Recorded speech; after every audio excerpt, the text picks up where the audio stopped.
ఓం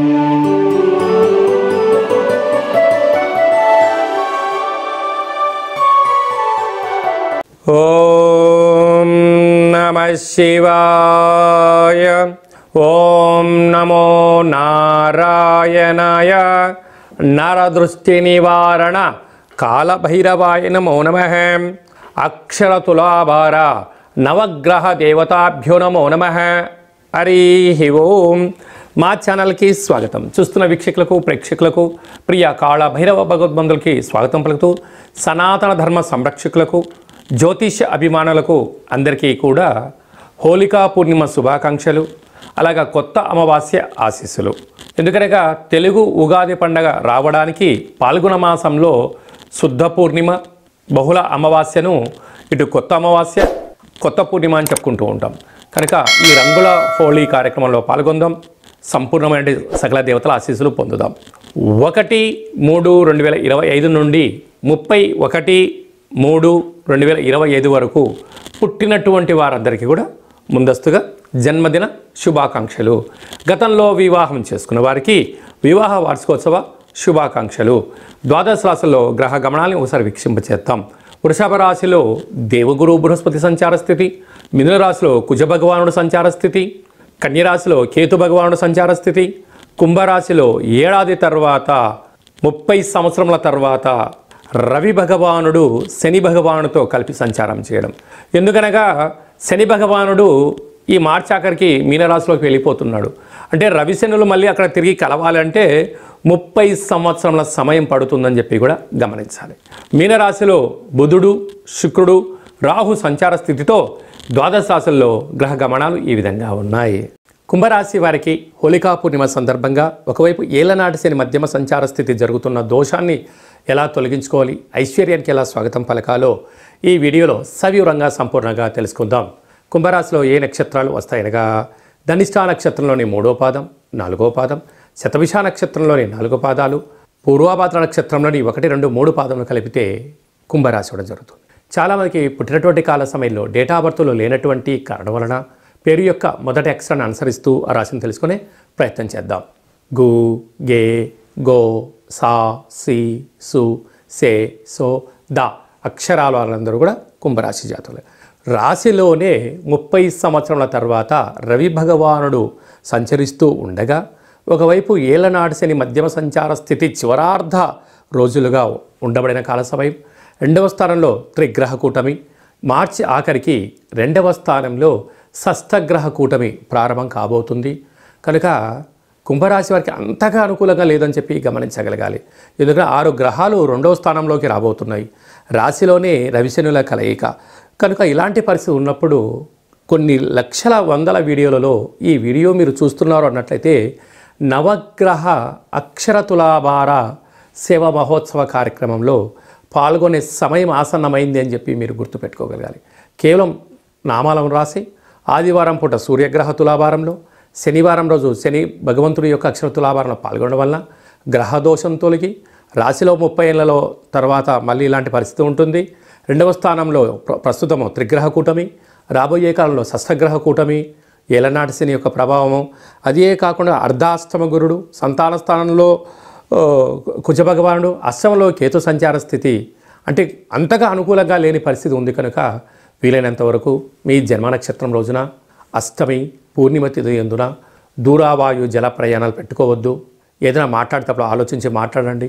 ఫేస్బుక్లో కానీ వాట్సాప్లో కానీ క్రియేటివిటీగా ఏదైనా అనిపిస్తే కేవలం నీ ఒక్కడికే సత్యం అనిపించినంత మాత్రాన దాన్ని ఫార్వర్డ్ చేయొద్దు. ఎందుకనగా అది నీ వ్యక్తిగతంగా సత్యం అనిపించవచ్చు, బాహ్య ప్రపంచంగా ప్రభుత్వ చట్టరీత్యా అది వ్యతిరేక భావం అయి ఉండొచ్చు. కనుక అంటే చేయని తప్పుకు ఉద్రేకభరితమైన నిర్ణయాలు మీరు ఎప్పుడైతే తీసుకుంటారో అనేక రకాలమైనటువంటి రోడ్డు మీద పోయి దాన్ని తీసుకొచ్చి నెత్తి మీద పెట్టుకోవడం అంటూ ఉంటారు. కాలం కలిసి రాకపోతే తాడు కూడా పామై కడుస్తుందట. అలాంటి సిచ్యువేషన్లో కుంభరాశి జాతకులు ఉన్నారు. కనుక మౌనం, ధ్యానం, సూర్యారాధన, పక్షులకు కాకులకు ఆహారం పెట్టడం, పితృదేవతలను స్మరించడం, దేవాలయ దర్శనం చేసుకోవడం, వీలైనంత వరకు మౌనం అవసరం. ఆపై భగవంతుడి యొక్క ఆశీస్సులు మీ పైన ఉండడం వల్ల అద్భుతమైనటువంటి సహనశీలిగా మీరు ఉండగలిగినట్లయితే భవిష్యత్ అంతా బంగారుమయమని చెప్పి గమనించాలి. మార్చి నెలలో అనగా పాల్గొన మాసంలో శుక్లపక్షం నుండి బహుళపక్షం వరకు విజయము మనం సాధించగలగాలి అన్నప్పుడు ముఖ్యమైన తిథుల గురించి క్లుప్తంగా సవివరంగా సంపూర్ణంగా తెలుసుకుందాం. 6వ తారీఖున 3వ నెల అక్షయకాల భైరవాష్టమి, అలాగనే 13వ తారీఖున పాల్గొనమాస శుక్లపక్ష హోళికా దహన హోళికా పూర్ణిమ. కనుక కొత్త పూర్ణిమకు స్వాగతం పలుకుతూ పాత తెలుగు ఉగాది పండుగకు స్వాగతం పలికేటువంటి పాల్గొన పూర్ణిమ తిథి అందున రంగుల హోలీ అనేది చేస్తూ ఉంటాం మనం. కనుక దయచేసి అందరూ సహజసిద్ధ రంగులతోనే ఆడుకోండి. ఎలాంటి హానికరం లేనటువంటి జీవనాన్ని పొందే మానవ ప్రయత్నం చేయండి. 22వ తారీఖున కాళభైరవ బహుళాష్టమి, అక్షయ కాళభైరవాష్టమి స్వామివారి పూజలో పాల్గొందాం. 29వ తారీఖున తెలుగు ఉగాది చివరి అమావాస్య, పాల్గొన అమావాస్య. అది ఏ కాకుండా షష్టగ్రహ కూటమితో కూడుకున్నటువంటి అమావాస్య. కనుక వీలైనంత వరకు అందరూ కూడా 28, 29 అంటే 27 రాత్రి నుంచి 3 రోజులు ముఖ్యమైన పండుగలు పనులు కానీ దూరవాయు జల ప్రయాణాలు కానీ పెట్టుకోకపోవడం ఉత్తమోత్తంగా భావించగలగాలి.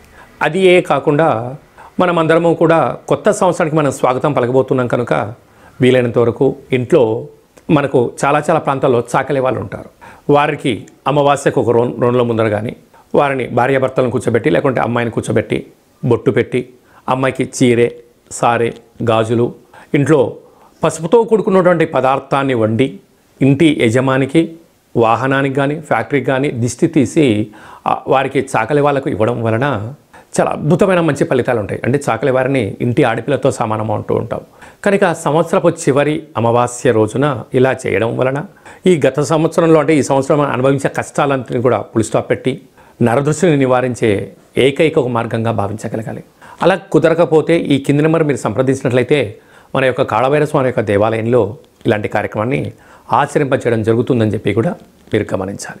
అలాగను ఈ తెలుగు ఉగాది పండుగకు వీడ్కోలు పలుకుతూ కొత్త ఉగాది మనకు నూతన తెలుగు సంవత్సరానికి స్వాగతం పలుకుతూ ఇంకనూ విజయం సాధించాలి అన్నట్లయితే ఈ యొక్క పాత్ర కంచు పాత్ర. అంటే అందుకే కంచు మోగినట్టు కనకము మోగదు గదరాసుమతి అని చెప్తూ ఉంటారు.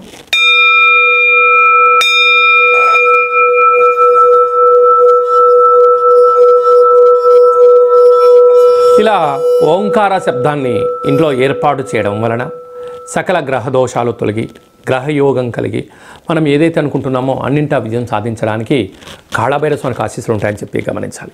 మనిషి శరీరంలో మూలాధార, స్వధిష్టాన, మణిపూర్వక, విశుద్ధ, అనాహత, ఆజ్ఞ చక్రాలు వికసించేసి ఈ యొక్క ఆవేశానికి దూరంగా ఉంటూ ఆలోచనకు దగ్గరగా ఉంటూ విజయ పతాకానికి స్వాగతం పలుకుతాడు అని చెప్పి కూడా గమనించాలి. ఈ కాళభైరవ స్వామి అక్షయపాత్ర, అలాగనే పిరమిడు, డాలరు, కంకణము మీకోసం ప్రత్యేకంగా కాళభైరవ హోమము చేయించి 20 రకాల వస్తువులతో దిష్టి తీయించడం జరుగుతుందని చెప్పి గమనించాలి. కనుక మనం అందరం కూడా కలియుగ కాలంలో ఏదైనా సాధించాలన్నా, శాసనం చేయాలన్నా, సాధించాలన్నా కాళభైరవ స్వామి స్మరణ చాలా అవసరం అని చెప్పి గుర్తు పెట్టుకోగలగాలి. అలాగనే మనము ఆదిత్యాయ సోమాయ మంగళాయ బుధాయ చ గురు శుక్ర శనిభ్యచ్చ రాహవే కేతవే నమో నమః అని చెప్పుకుంటూ ఉంటాం మనం. కనుక నవగ్రహ దేవతలే ప్రధానమైనటువంటి మనకు మూలాధారం. ఆదివారం పూట సూర్యుడు, సోమవారం రోజున చంద్రుడు, మంగళవారం రోజున కుజుడు, అలా శనివారం రోజున శని భగవానికి స్మరణ ధ్యానం చేస్తూ ఉంటాం.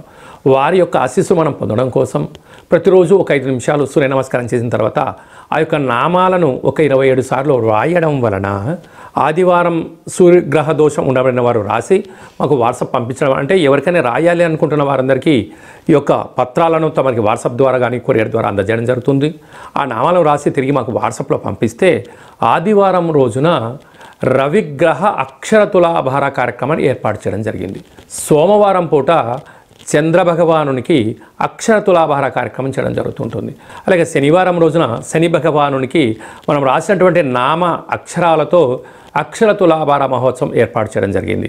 ఎందుకనగా భక్త ప్రహ్లాదుడు నిత్య దైవనామస్మరణ చేయడం, అలాగే నారద మహాముని, ఋషులు, యోగులు వారందరూ అతీంద్రియమైన శక్తులు సంపాదించడానికి దైవనామ స్మరణ ఎంతగానో వారిని కష్టాలను దూరం చేసి ఐశ్వర్యం దగ్గర చేసిందని చెప్పి మనకు ఇతిహాస పురాణాలు కూడా చెప్తున్నాయి. కనుక మనం కూడా అక్షర తులాభారంలో పాల్గొందాం, గ్రహ దోషాలను తొలగించుకుందాం, అనుకున్న విజయాలను, ఆయుష్ను, ఆరోగ్యాన్ని అన్నింటా ప్రసాదించాలని నవగ్రహ దేవతల్ని వేడుకుందాం. కనుక మనమందరము కూడా 7 రోజులు 9 గ్రహాలకు ఆ యొక్క 27 సార్లు, అంటే నక్షత్రాలు 27 ఉంటాయి కనుక 27 సార్లు రాద్దాం, తులాభారంలో పాల్గొందాం, భగవంతుడు ఆశీస్సులు పొంది అనుకుంటున్న అన్ని విజయాలను సొంతం చేయాలని గ్రహదేవతలను కూడా కోరుకుందాం. అలాగనే మీ వ్యక్తిగత జాతకం తెలుసుకోవాలనుకుంటున్నారా? మీరు పుట్టినటువంటి తేదీ, నెల, సంవత్సరం, సమయం మీరు రాసి పంపిస్తే 100 సంవత్సరాల జాతకాన్ని రాసి పంపించి మీరు పుట్టినప్పుడు గ్రహ గమనాలు ఎలా ఉన్నాయి, రాబోయే కాలం ఎలా ఉండబోతున్నాయి అనే సవివరంగా సంపూర్ణంగా తెలియజేయడం జరుగుతుంది. చాలామందికి డేటా బర్త్లో లేనటువంటి వారికి మీ పేరు యొక్క మొదటి అక్షరాన్ని అనుసరిస్తూ ఆ రాశి యొక్క స్థితిగతులను తెలియచేస్తూ రమణ శాస్త్రం ద్వారా అనగా గవళ ద్వారా కాళభైరవ ఉపాసన చేత భూత, భవిష్యత్, వర్తమానాన్ని తెలియజేయడం జరుగుతుంది. కనుక వ్యక్తిగత జాతకం తెలుసుకుందాం, సంవత్సరానికి వీడుకోలు పలుకుదాం, కొత్త సంవత్సరం యొక్క ఆదాయ వేళ ఎలా ఉందో తెలుసుకొని జీవితాన్ని అంధకారంలో లేకుండా వెలుగులో పొంది అద్భుతమైన జీవితానికి స్వాగతం పలికే మానవ ప్రయత్నం చేద్దాము అనేటువంటిది చేసి మనం ముందుకెళ్దాం. కనుక వ్యక్తిగత జాతకం తెలుసుకోవాలనుకుంటున్న వారందరూ కూడా ఈ కింది ఫోన్ నెంబర్ ద్వారా ఆన్లైన్ ద్వారా కానీ, ఆఫ్లైన్ ద్వారా కానీ, వాట్సాప్ ద్వారా కానీ సంప్రదించి అపాయింట్మెంట్ తీసుకొని సంప్రదించగలరు. అందరికీ శుభం, జయం, లాభం కలను కోరుకుంటూ ఆశీర్వచనం. ఓం శతమానం భవతి శతాయు పురుష సతేంద్రియ ఆయుష్యేవేంద్రియే ప్రతిష్టతి ధనం ధాన్యం బహుపుత్రలాభం శత సంవత్సరం దీర్ఘమాయు సర్వే జనా సుఖినో భవంతు లోకా సమస్తా సుఖినో భవంతు సర్వం కాళభైరవ దేవతార్పణమస్తు. హరి ఓం. ఈ వీడియో మీకు నచ్చినట్టయితే లైక్ చేయండి, షేర్ చేయండి. అందరికన్నా వీడియోలు మీరు ముందుగా చూడాలనుకుంటున్నట్టయితే మా ఛానల్ని సబ్స్క్రైబ్ చేసుకోండి. ఈ భగవద్బంధులకు మీరు ఎవరి క్షేమాన్ని అయితే కోరుకుంటున్నారో, మీ క్షేమాన్ని ఎవరైతే కోరుకుంటున్నారో వారికి ఈ వీడియోను ఫార్వర్డ్ చేసి భగవంతుడి యొక్క ఆశీస్సులు పొందగలరు.